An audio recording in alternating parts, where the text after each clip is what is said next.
હવે જે સમાચાર વિગતવાર. જામખંભાળિયા નજીક હાઈવે પરથી દેશી દારૂ ભરેલી કાર ઝડપાઈ ગઈ હતી. ગંગાજમના હોટલ પાસેથી 600 લીટર દેશી દારૂ ભરેલી જેટા કાર સર્વેલન્સ પોલીસે ઝડપી પાડી હતી.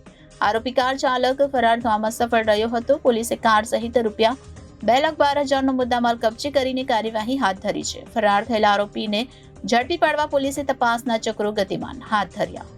ખંભાળિયા નજીકના પોરબંદર માર્ગ પર આવેલી ગંગાજમના હોટલ પાસે અહીંના પોલીસ સ્ટાફ દ્વારા હાથ ધરવામાં આવેલા પેટ્રોલિંગ દરમિયાન એએસઆઈ હેમંતભાઈ નંદાણીયા તથા કાનાભાઈ લુણાને મળેલી ચોક્કસ બાતમીના આધારે અહીં રહેલી મારુતિ એસ ક્રોસ મોટરકારમાં ચેકિંગ દરમિયાન પોલીસને દેશી દારૂના બાચકાઓ મળી આવ્યા હતા. આ કાર્યવાહીમાં પોલીસે રૂપિયા 12,000ની કિંમતનો 600 લીટર દારૂ તેમજ રૂપિયા 2 લાખની કિંમતની મોટરકાર મળી કુલ રૂપિયા 2.12 લાખનો મુદ્દામાલ કબજે કર્યો હતો. જોકે દરોડા દરમિયાન આરોપી નાસી છૂટ્યો હોવાનું જાહેર થયું છે.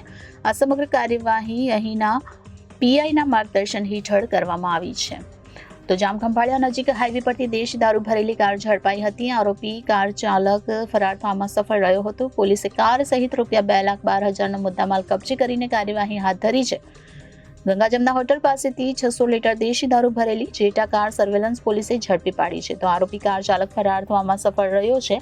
પોલીસે કાર સહિત રૂપિયા 2,12,000નો મુદ્દામાલ કબજે કરી આગળની વધુ કાર્યવાહી હાથ ધરી છે અને હાલ ફરાર થયેલા આરોપીને ઝડપી પાડવા માટે પોલીસે તપાસના ચક્રો ગતિમાન ધર્યા છે.